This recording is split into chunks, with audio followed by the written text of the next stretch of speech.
যে এই আয়াতটি মাত্র একবার পাঠ করে ফটোতে ফুঁক দিবেন।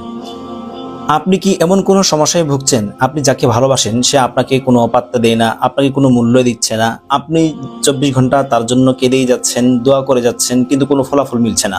তাহলে এই কোরআনের আয়াতটি মাত্র একবার পাঠ করে তার ফটোতে ফুঁক দিবেন। আমলটার নিয়ম হলো যে 24 ঘন্টার মধ্যে যখন আপনার সুযোগ হবে তখনই আপনি আমলটি পাক সাফ হয়ে আমলটি করবেন, অর্থাৎ উযু অবস্থায় এই আমলটি করবেন। যখন আপনি আমলটি করবেন তখন সেই ব্যক্তির ফটোটা আপনার সামনে রেখে প্রথমে দুরূদ ইব্রাহিম 3 বার পাঠ করবেন, তারপরে ইস্তিগফার 3 বার পাঠ করবেন, তারপরে এই কাঙ্ক্ষিত আয়াতটি মাত্র একবার পাঠ করে সেই ফটোতে ফুঁক দিবেন।